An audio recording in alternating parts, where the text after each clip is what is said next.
सभी साथियों को, सभी गणवीरों को मेरा क्रांतिकारी जोहार।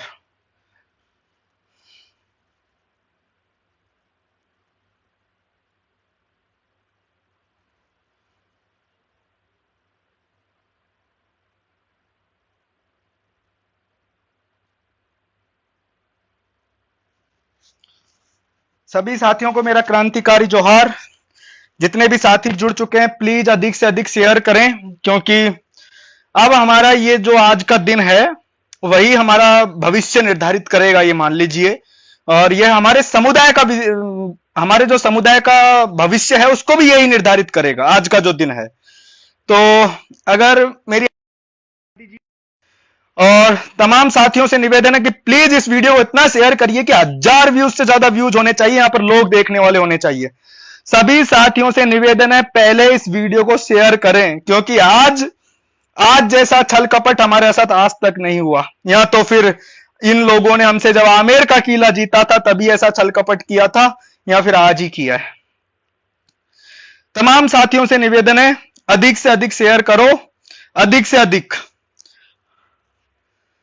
बहुत हो गया, बहुत बातें करनी है।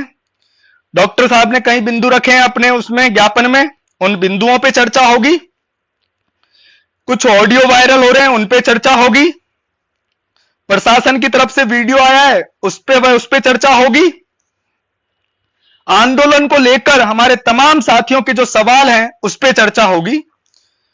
और हम लोग पिछले 7-8 दिन से मेहनत कर रहे थे, और हमारे बीच जो, क्या बोलूं, उनको जयचंद भी नहीं बोलता, जयचंद तो ऐसा आदमी था कि उसकी बेटी को उठा ले गए थे, इस कारण वो आदमी जयचंद बना। एक तरीके से मान लीजिए बदला लेने के लिए वो जयचंद बना। इन लोगों को तो मैं क्या कहूं, ऐसा कोई शब्द ही नहीं है, ये तो गिरगिट हो गए। यहां विभीषण कह दो इनको, काल्पनिक जो ग्रंथ है उसका विभीषण कह दो इनको। कुछ समझ में नहीं आ रहा इनको क्या बोला जाए। इन लोगों ने हमारे साथ ऐसी गद्दारी करी है। हमारा एक व्हाट्सएप ग्रुप था, उसमें आए ये लोग, और वहां आके इन्होंने वहां की पूरी अपडेट अपने ठेकेदार को, मसीहा को पहुंचाई इन्होंने। कोई बात नहीं, समाज सब याद रखेगा, हम भी याद रखेंगे। तमाम साथियों को निवेदन है प्लीज अधिक से अधिक शेयर करें ताकि हम चर्चा शुरू करें। 500 व्यूज होते ही मैं चर्चा शुरू कर दूंगा। हमारे क्या टॉपिक है, क्या मुद्दे हैं, वो मैंने बता दिए हैं, और मेरे क्या पॉइंट ऑफ व्यू है। समाज के कुछ साथियों से मैंने बात करी है जो इस आंदोलन का हिस्सा है, उनके क्या पॉइंट ऑफ व्यू मुझे यहां रखना है। तमाम चीजों को लेकर मैं बात करूंगा। तमाम साथियों से निवेदन है अधिक से अधिक शेयर कर दें ताकि हमारी चर्चा आगे बढ़े। तो साथियों 389 हो चुके हैं, 395। तमाम साथियों को मेरा क्रांतिकारी जोहार, और तमाम साथियों को मेरा क्रांतिकारी जोहार। ओपी भाई जोहार, हरकेश भाई जोहार, मान भाई जोहार, लव भाई जोहार, इंडिजिनस बारिया भाई जोहार, दिनेश भाई जोहार, हंसराज धांधिया भाई जोहार। आप ज्ञापन दे रहे थे, आपकी मेहनत सब पानी में फेर दी गई है। नहीं, अपन किसी के विपक्ष में नहीं बोलेंगे। जो उन्होंने पॉइंट ऑफ व्यू रखे उन पे कुछ सवाल रहेंगे, उन सवालों का जवाब देना और उन सवालों का जिक्र करना बहुत जरूरी है। हमारे लोगों तक वो जानकारियां पहुंचना बहुत जरूरी है। बिल्कुल आरामी से बोलूंगा, मैं कूल हूं, मैं कोई एग्रेसिव नहीं हूं। वो तो थोड़ा सा ऐसा ही है बोलने का तरीका। मैं बिल्कुल कूल हूं, न कोई अपशब्दों का इस्तेमाल किसी के लिए करेंगे हम लोग, या किसी को टारगेट करेंगे। हमारा कुछ भी ऐसा उद्देश्य नहीं है, ना हम किसी को भड़काएंगे, ना कुछ करेंगे। हम नफरत फैलाने वाले लोग नहीं है। हम इस देश में, इस समाज के अंदर, इस राज्य के अंदर हम सामाजिक सौहार्द चाहने वाले लोग हैं। और हमने हमेशा तमाम लोगों का इस धरती पर स्वागत किया, उनका आदर सत्कार किया है। तो हम ऐसे आदिवासी समुदाय से हैं, तो आप उस पर चर्चा, टेंशन ना ले कि मैं कुछ गलत बोलूंगा। तो सबसे पहले साथियों, पुलिस का एक वीडियो आया है। वो कह रहे हैं कि 1 तारीख को, अगस्त को यहां पर कोई भी आए ना, और जो लोग 1 अगस्त का आह्वान करेंगे उन पर कार्रवाई की जाएगी, ये कह रहे हैं ना। तो मैं आप तमाम साथियों से कहना चाहता हूं, आप पुलिस प्रशासन से पूछिए कि हमने तो कोई 1 अगस्त का कॉल दिया नहीं है। एक ऑडियो भी वायरल हो रहा था रामकेश जी का, रामकेश जी सही कह रहे थे, उन्होंने कौन सा 1 अगस्त का कॉल दिया? कहीं आप दिखा दीजिए किसी भी शख्स ने ये कहा हो कि आप 1 अगस्त को आओ। सबसे पहले शुरुआत किसने करी इस चीज की? इस चीज की शुरुआत करी सुदर्शन चैनल के जो मालिक हैं सुरेश चौहान के। उन्होंने 1 अगस्त को कहा कि चैलेंज देते हुए कहा आदिवासी समुदाय को कि मैं 1 अगस्त को आऊंगा, वहां भगवा झंडा लहराऊंगा। अब आप बताइए, कोई शख्स आपके घर आएगा और आपके कहेगा कि मैं आपके घर आ रहा हूं, आपकी छत पे तिरंगा है, वो क्या नाम है, भगवा झंडा लहराऊंगा, तो आप कैसे लहराने देंगे भाई? वो धरोहर हमारी है, आदिवासी समुदाय की है। अगर आदिवासी समुदाय उस धरोहर को बचाने के लिए एकजुट हो रहा है तो उसमें दिक्कत क्या है? अगर हम कह देंगे हम हमारे युवाओं की तरफ से ऐलान किया गया है कि हम 1 तारीख को आएंगे, तो हम पुलिस प्रशासन से निवेदन करते हैं कि हम हमारा 1 तारीख का कॉल वापस ले लेंगे। लेकिन आप सबसे पहले सुदर्शन चैनल का जो मालिक है सुरेश चौहान के, वो लगातार 6 दिन से शो कर रहा है, उसका आज 7वां दिन होने वाला है, उसके शो को बंद करवाइए। वो आज शो ना करेगा, अगर इस पे वो शो नहीं करेगा तो हम 1 तारीख का कॉल बंद कर देंगे। उससे आप ऑन एयर उससे माफी मंगवाइए। आदिवासी समुदाय को उसने पता नहीं क्या क्या कहा है, उसने हमारे लिए गलत शब्दों का इस्तेमाल किया है, आदिवासी समुदाय की भावनाओं को उसने आहत किया है। तो पुलिस प्रशासन से हमारा सबको सीधे सीधे शब्दों में कह देना है, मैं यहां पर पूरे आदिवासी समुदाय का जो इस आंदोलन से जुड़े हुए हैं उनका प्रतिनिधित्व करते हुए मैं कह रहा हूं कि हम पुलिस प्रशासन से निवेदन करते हैं कि हम हमारा कॉल वापस ले लेंगे। आप सुरेश चौहान के से माफी मंगवा दीजिए और उससे कह दीजिए कि वो इस पे आप कोई शो नहीं करेगा, ठीक है? अब दूसरी बात डॉक्टर साहब आज पहुंचे शासन सचिव जो हमारा है उसके पास, राज्य सचिव जो है उसके पास, और उनसे कहा है कार्रवाई करवाने की मांग करी है कि जिन लोगों ने वहां पर मूर्तियां तोड़ी, जिन्होंने झंडा उतारा, रामकेश मीणा ने सामाजिक सौहार्द बिगाड़ा, जो लोग अपने आप को हिंदू नहीं कहते हैं उन पर नेशनल इन्वेस्टिगेशन एजेंसी एनआईए, सोचो एनआईए कौन के लिए काम करता है? जिन पे आतंकवाद के आरोप होते हैं, जिन पे देशद्रोह के आरोप होते हैं, उनके लिए एनआईए जांच करता है। मतलब आदिवासी समुदाय के युवा आज देशद्रोही हो गए, आदिवासी समुदाय के युवा आतंकवादी हो गए। क्या हमारी विरासत को बचाना साथियों आतंकवाद की श्रेणी में आता है? क्या हमारी विरासत को बचाना क्या देशद्रोह की श्रेणी में आता है? तमाम साथियों से पूछना चाहता हूं मैं, आप तमाम साथियों से, क्या हम देशद्रोही हैं?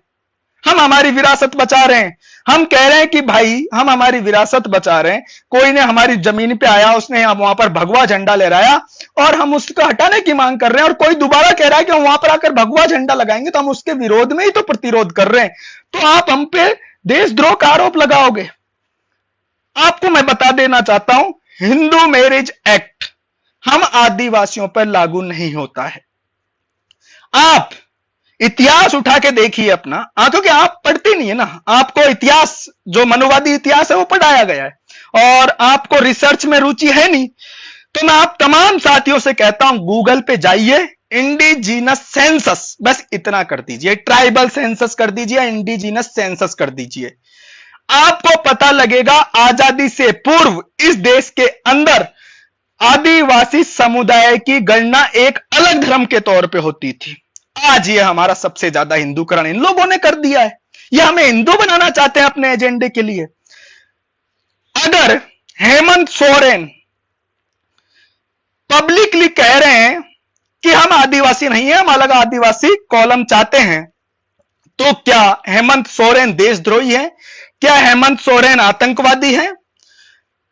आरएसएस का मुखिया मोहन भागवत 2020 में कहता है, आज मैंने ट्वीट किया है, मोहन भागवत 2020 में कहता है कि सभी आदिवासियों को 2021 की जो जनगणना होगी उसके अंदर हिंदू भरना है। अगर भाई हम हिंदू हैं तो आप हमसे हिंदू क्यों भरवा रहे हो जबरदस्ती? आप ये बताओ ना।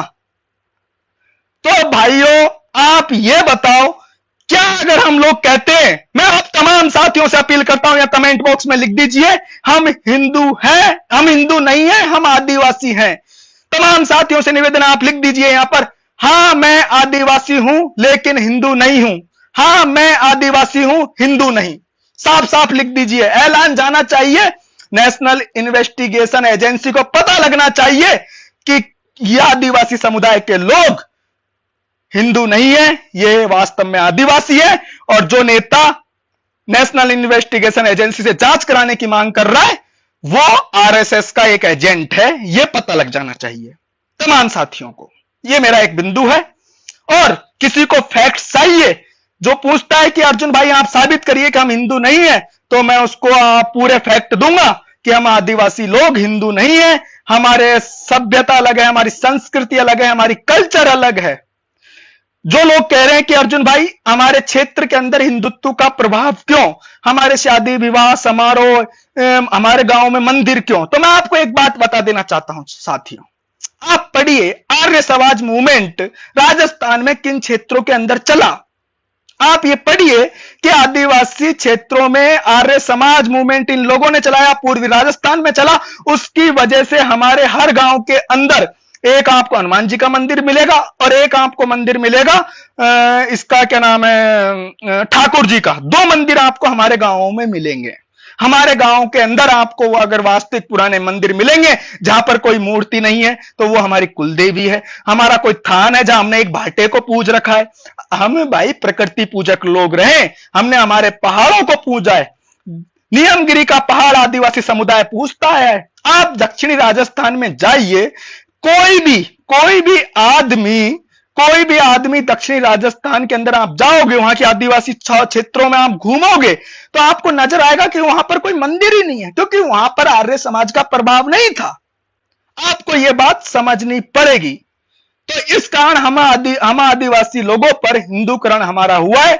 और अभी एक डाटा आया, उसमें यह कहा गया है, यह साबित हुआ है। और इस पे भी जो फिलहाल जो मुद्दा बना हुआ है, मेरा एक ट्वीट वायरल हुआ जिसमें मैंने कहा कि मैं आदिवासी हूं लेकिन मैं हिंदू नहीं हूं, उसको बहुत वायरल हुआ। उसके बाद एक न्यूज चैनल है, उसने एक आर्टिकल पब्लिश किया, फैक्ट चेक किया। उसने लिखा कि सबसे ज्यादा 88% लोगों ने जो रिलीजन अपनाया है आजादी के बाद, वो हिंदू अपनाया, और उनमें 99% जो संख्या है वो आदिवासियों की है। और जो 8% आदिवासियों ने दूसरा धर्म अपनाया है वो ईसाई धर्म है। और ये लोग आपको बरगला रहे हैं।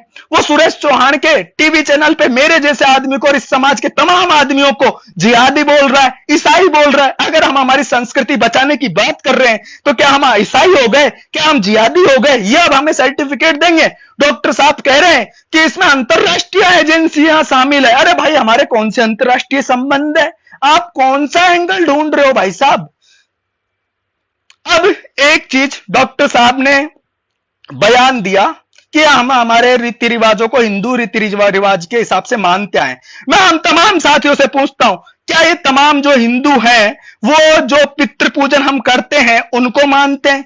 जो हम ढोक देते हैं, हम भूमियाओं को मानते हैं, ये उनको मानते हैं? ये बिल्कुल नहीं मानते।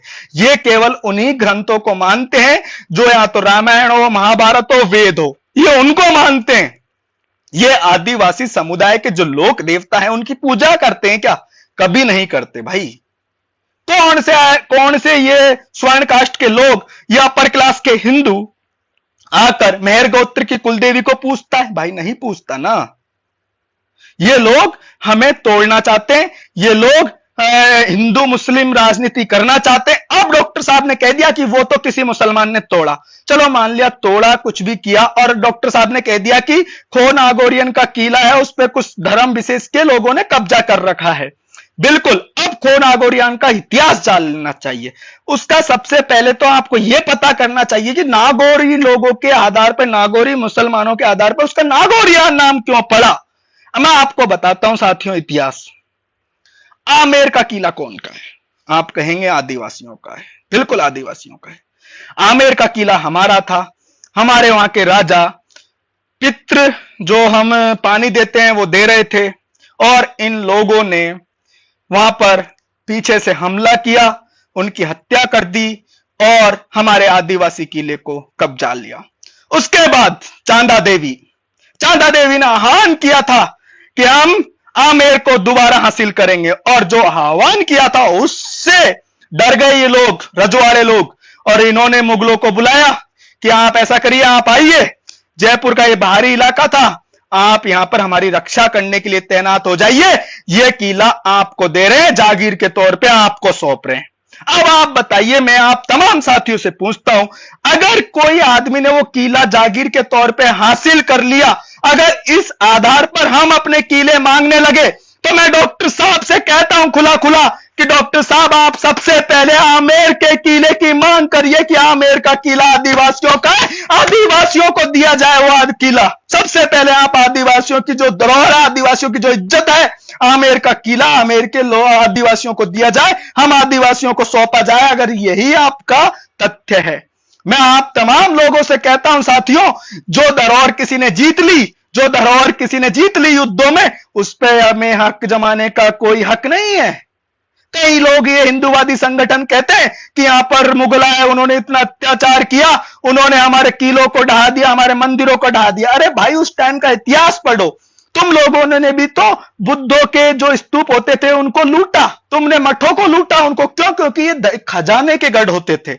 और भाई, जिस आदमी ने जो किला जीत लिया वो उसका ही होता है। अगर उस आधार पे सब लोग अपना अपना किला मांगने लगे तो इस देश का सामाजिक सौहार्द बिगड़ जाएगा। भाई साहब, डॉक्टर साहब, हम आपको बताना चाहते हैं, अगर कोई आदमी ये कोशिश कर रहा है, अगर खो नागोरियन हमारी धरोहर के तौर पर अंतिम तौर पर हमने भारत सरकार को सौंपा है, अंतिम उस पे हक हमारा था और हमने अगर उसको भारत सरकार को सौंपा है, अगर उस पे आके कोई दूसरा धर्म का कब्जा करता है तो हम आपके साथ हैं। लेकिन अगर वो धरोहर पहले से ही किसी और की रही है और उन्होंने भारत सरकार को सौंपा है तो हम कैसे उस पे अपना हक जमा सकते हैं? मैं तमाम साथियों से पूछना चाहता हूं। अगर झंडा लहराना है डॉक्टर साहब, अगर आप कह रहे हैं कि हम हिंदू हैं, तो हमारे जो लोग हैं, हमारे पूर्वज जो हैं और हम जो लोग हौत पूछते हैं, वो ये लोग दूसरे धर्म के लोग हैं, वो क्यों नहीं पूछते हैं? भाई, हम आपसे पूछना चाहते हैं, ये हिंदू क्यों नहीं पूछते हैं?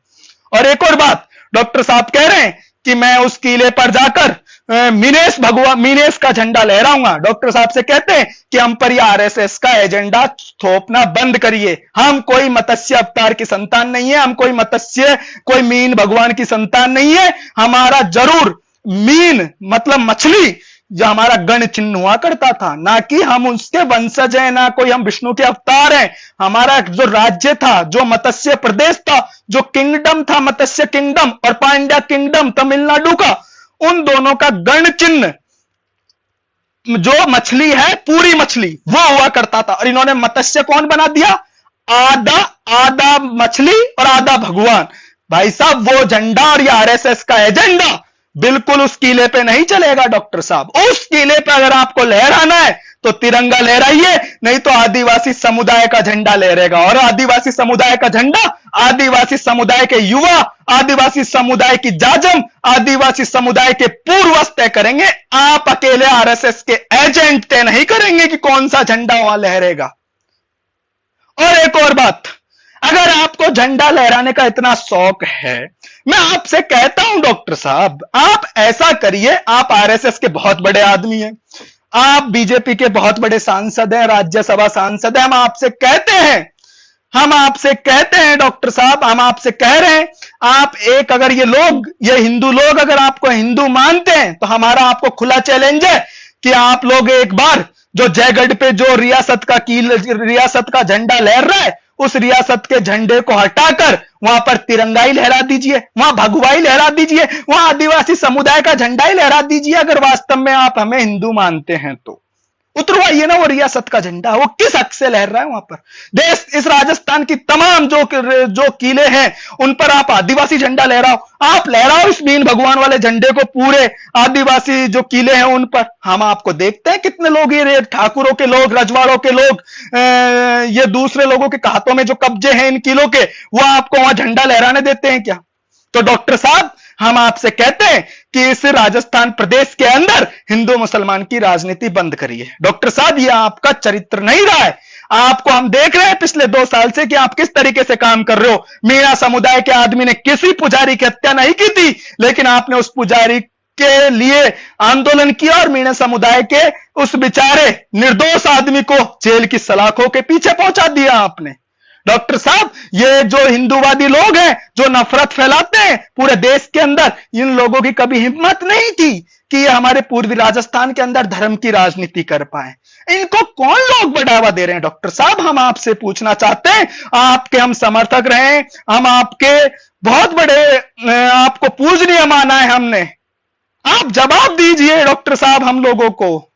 आज आपको पता नहीं है डॉक्टर साहब, आपने कितने लोगों की भावनाओं को हाथ किया है, कितने लोगों के बेचारे युवाओं को दिलों को छलनी किया है आज आपने, कितने युवा हैं बेचारे।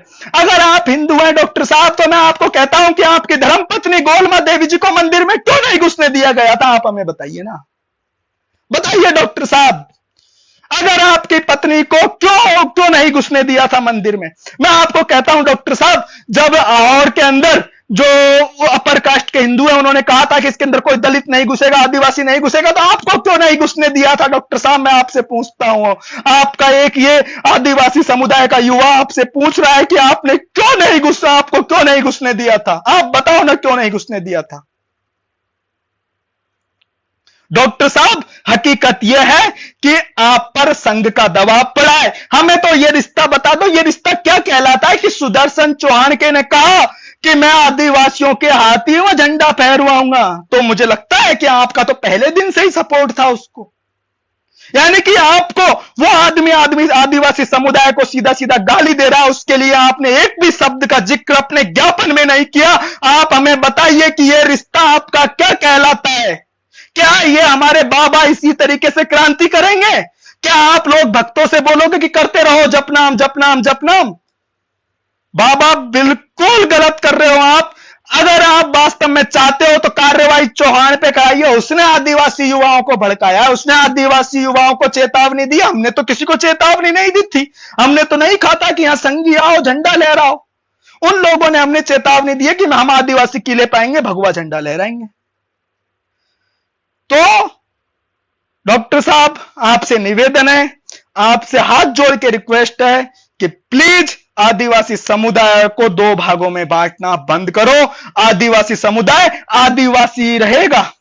अगर आप आदिवासी नहीं है तो डॉक्टर साहब आप हमें बताइए कि आपने आदिवासी विश्व दिवस क्यों बनाया? क्यों आपने जो मीणा महापंचायत है, जो आपने जिसको मीणा हाई कोर्ट है, उस पर क्यों वहां पर विश्व आदिवासी दिवस मनाया? अगर आप आदिवासी नहीं है तो आप हमें बताइए ना डॉक्टर साहब, आप बताओ डॉक्टर साहब हमें। आज पूरा मीणा समुदाय आपसे पूछ रहा है, सवाल कर रहा है आपसे।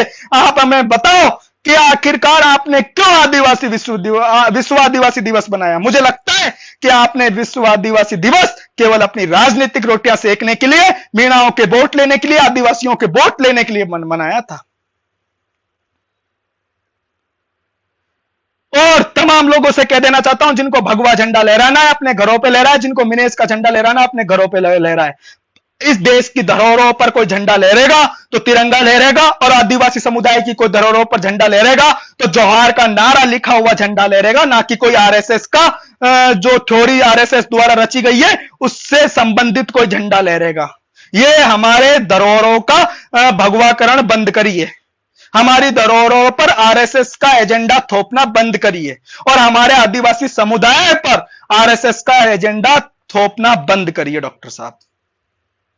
और एक और बात कहना चाहता हूं साथियों, आप तमाम लोग सोच रहे होंगे कि आंदोलन का क्या होगा। अरे आदिवासी युवाओं भाइयों, ये तमाम जो नेता हैं वो आपके साथ नहीं है। क्यों नहीं है? क्योंकि वो सोच रहे हैं कि एक नेतृत्व पैदा हो जाएगा युवाओं का। ये सोच रहे हैं कि आदिवासी समाज नेताओं के बिना कोई आंदोलन नहीं कर सकता। मैं आप तमाम साथियों से कहता हूं, आप तमाम साथियों से आह्वान करता हूं कि मेरे साथियों, मेरे प्यारे गणवीरों, आइए अपनी धरोहर को बचाएंगे। मैं आप तमाम साथियों से कहता हूं, कोई हमारे ऊपर एनआईए लगाए, यूएपीए लगाए, कुछ भी लगाए, देशद्रोह का केस लगाए, लेकिन हम हमारी धरोहर के लिए लड़ेंगे। मैं आप तमाम साथियों से अपील करता हूं कि इन नेताओं के भरोसे मत बैठिए। यह आंदोलन किसी नेता के समर्थन में चालू नहीं हुआ था, यह आंदोलन किसी नेता के लिए चालू नहीं हुआ था।